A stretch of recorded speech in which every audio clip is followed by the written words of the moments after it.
बिस्मिल्लाहिर्रहमानिर्रहीम। ख़ातिन हज़रात, अख्तर अब्बास का सलाम पहुँचे। कभी कभी मैं सोचता हूँ कि क्या ज़िंदगी पहाड़ी रास्तों जैसी है, जहाँ हर कुछ देर के बाद कभी हम नीचे चले जाते हैं, कभी ऊपर चले जाते हैं, मंजर बदल जाते हैं। कहीं घास होती है, कहीं सब्ज़ा, कहीं फलदार पौधे, और कहीं बिल्कुल बंजर और वीरान पहाड़, और उन पे घास का कोई नाम भी नहीं होता। हमारी ज़िंदगी में जो लोग हैं ये भी ऐसे ही होते हैं। मेरे पास एक ख़ातून आती हैं जो हर बार किसी नई गाड़ी पे आती हैं, बहुत अच्छे आसूदा घर से। पहले वो अपने ही मसाइल के लिए आती थी, पर इस दफ़ा जब आई तो उनके पास मसला अपना नहीं था, उनकी मेड का मसला था। उनकी मेड के 6 बच्चे हैं और वो उनके घर में को 5-6 साल से रह रही थी, और उनका मियाँ भी उसी घर में ड्राइवर है और उसी घर में वो रहती थी। अच्छा, ये जो बड़े बड़े घर होते हैं, इनके मसाइल भी छुपे रहें तो छुपे रहें, और अगर मुनकशिफ हो जाएं तो ज़ाहिर तकलीफ़ देते हैं। वो ख़ातून 6 बच्चों के बाद उसका दिल कहीं गलती करने पे आमादा हुआ, तो किसी साथ वाले ड्राइवर के साथ वो भाग गई, घर छोड़ के, बच्चे छोड़ के, और फिर एक माह उस घर से दूर रही। व्हेन शी केम बैक, तो वो जिस तौर पे डरी हुई थी और खौफज़दा थी, जैसे वो डरते डरते घर पहुंची और उसने अपने मियाँ से आके माफ़ी मांगी, तो उसका मियाँ भी आंसुओं से रो पड़ा, वो ख़ुद भी आंसुओं से रोती रही, और उसके मियाँ ने उसको माफ़ कर दिया। तो इस पर ख़ातून ने उसके मियाँ से कहा कि तुम बेगैरत हो, तुमने इतने गुनाह करने वाली गुनाहगार औरत को माफ़ कर दिया। तो उस पर उस औरत ने, जो उसकी मेड थी, उसने बड़ी सादगी से उसे कहा कि बीबी, ये कौन होता माफ़ी देने वाला? मैंने तो माफ़ी जिससे मांगी थी, माफ़ी उसने कबूल की है।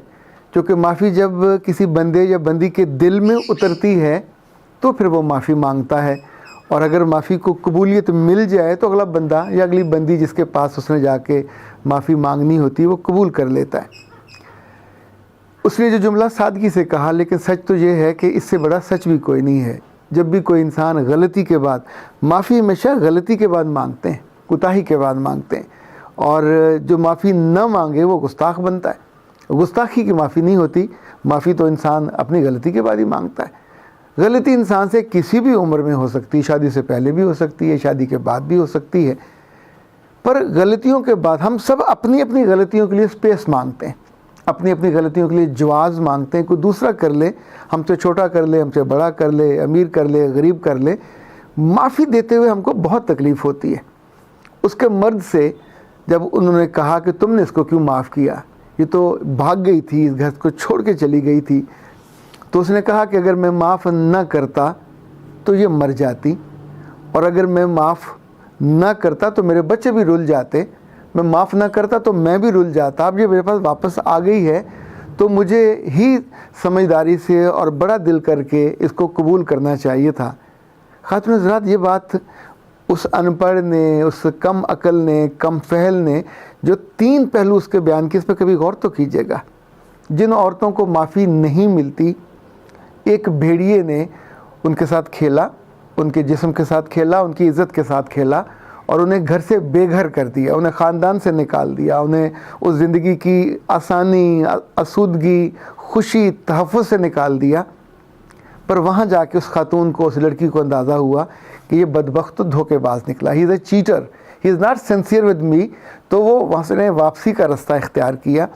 अब अगर घर वाले वापस नहीं लेते, या उसका मियाँ वापस नहीं लेता, या उसका ख़ानदान वापस नहीं लेता और उसको फिर धिक्कार देता है, तो फिर क्या होगा? पहले तो एक भेड़िए ने लूटा था, अब के बाद उसे आप भेड़ियों के ग्रोह के हवाले खुद कर रहे हैं। कहाँ जाएगी वो, किन के पास जाएगी? क्या किसी सरकारी इदारे में? वहाँ सरकारी भेड़िए बैठे हुए हैं।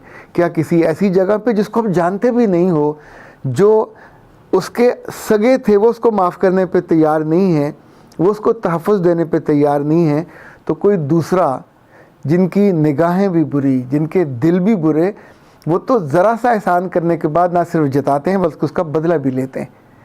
ऐसी बहुत सी औरतें जिनको उनके घर वाले माफ़ नहीं करते, जिनको उनके भाई माफ़ नहीं करते, जिनको उनके बाप माफ़ नहीं करते, जिनको उनके शौहर माफ़ नहीं करते, ये जब अपने घरों से निकाल दी जाती हैं और वापस नहीं जा पाती, तो इनके लिए फिर बचने का, ज़िंदा रहने का आमतौर पर सिर्फ एक ही सिलसिला बचता है, या तो इस माशरे में वो कॉल गर्ल्स बनती हैं और अपना जिस्म बेचती हैं और अपनी ज़िंदगी के दिनों को आगे चलाती हैं, या फिर वो इससे भी एक बुरे दर्जे में गिरती हैं और किसी भी बाज़ार हुस्न का जाके वो ज़ीनत बनती हैं। उनके पास और चारा ही कोई नहीं होता। वो वहाँ हर रोज़ रोती हैं, हर पल रोती हैं, तिल तिल मरती हैं, पर ना अपने आप को बचा सकती हैं ना अपने आप को।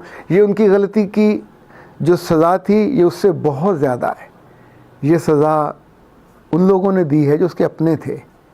उस दूसरे बदबख्त ने तो सिर्फ धोखा दिया, धोखा देके वापस भेज दिया, और आपने उस अपनी प्यारी को, अपनी अजीज़ा को माफ़ करने की बजाय, उस पर चादर डाल देने की बजाय, उसकी गलती को धो डालने की बजाय उसको इस माशरे के गंदे भेड़ियों के आगे शिकार होने के लिए फेंक दिया। कितना बड़ा एहसान किया। ये कौन सा अपनापन था, ये कौन सी नेकी है, और ये कौन सी खैर का काम आपने किया।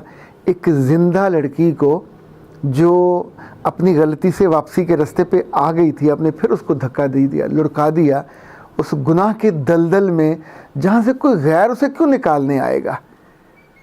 उसके रोने के उन सारे पलों के बारे में कभी सोचिए, उन सारे आंसुओं के बारे में सोचिए जो उसके दिल में गिरते हैं, जो उसकी आंखों से गिरते हैं। ये तेज़ाबी आंसू किस किस की बख्त को जला के राख कर देंगे। वो जब रो रो के, मेरा रब तो 100 कत्ल करने वालों को भी माफ़ कर देता है, वो तो एक ज़ानिया को कुत्ते को पानी पिलाने पे भी माफ़ कर देता है। वो इतना मेहरबान और रहीम है कि गलतियाँ सरजद होना ये जिबिल्लत में है, ये सृष्ट में है। कोई ना करे तो शायद ये हैरत वाली बात हो, पर जिस बात से वो आज़माता है रिश्तों को। आप सोचिए कि हमारे दीन में तो जो बहुत तालीम है कि अगर कोई लड़की गलती कर ले, कोताही कर ले, तो उसको मारने या सज़ा देने की बजाय उसका बिस्तर अलग कर देने का हुक्म है, उसको कमरे में बंद कर देने का हुक्म है। तब भी उसको जलाने का, मारने का, फांसी लटकाने का या उसकी ख़ुदकुशी करवाने का हुक्म नहीं है। उसको ज़लील करके, रुस्वा करके, रुस्वाइयों के दागों के अंदर फेंक देने का हुक्म नहीं है। सज़ा अगर देनी है तो रब देगा। मैं कभी कभी बहुत डर जाता हूँ जब लोगों से मिलता हूँ, उनकी कहानियाँ सुनता हूँ। वो लड़कियाँ जो उस अज़ाब में हैं, उस दलदल में हैं, उन ख़ानदानों में हैं जो बाज़ार हुस्न में हैं, जो तोइफ़ें बनाती हैं, जहाँ चकले हैं, उनमें से कितनी ऐसी हैं जो वहाँ नहीं रहना चाहती थी, पर उनको उनके अपनों ने धकेल दिया। कुछ ऐसी होती हैं जो उसके ख़ानदान से चल रही होती हैं, पर कुछ ऐसी होती हैं जो गलतियों के बाद जबरन, जिनके लिए एक ही रास्ता छोड़ा जाता है, वो रोती हैं, वो हाथ जोड़ती हैं, वो माफ़ियाँ मांगती हैं। माफ़ कर देने वाला शायद उनको माफ़ कर दे, पर इंसानों के दिल इतने छोटे क्यों हो जाते हैं कि हम कभी खुद गलती कर लें, बड़ी गलती कर लें, बार बार कर लें, तो हमारे पास 100 जवाज़ होते हैं। इवन हम उसकी माफ़ी भी धक्के से लेना चाह रहे होते हैं, अपना हक समझ के, पर कोई हमारी अपनी ही बच्ची या इवन किसी की बच्ची है, वो उसके मेड थी, ड्राइवर की बीवी थी, उसकी माफ़ी पे भी हमको तकलीफ़ होती है कि क्यों माफ़ कर दिया। तो क्या उस घर आई को वो चकले में भेज दे? क्या उसको बाज़ार हुस्न की ज़ीनत बना दे? क्या उसको सारी उम्र के लिए वो भेड़ियों के आगे अपना जिस्म बेचने, जो उसको नोच नोच के खा जाएं, और उसकी ज़िंदगी का कोई एक पल? इतनी सज़ा तो नहीं देनी चाहिए। इस पर सोचिए ज़रूर, चूँकि सोच से कई रास्ते निकलते हैं, गुनाहों के दरवाज़े बंद होते हैं और ज़िंदगी के रास्ते खुलते हैं।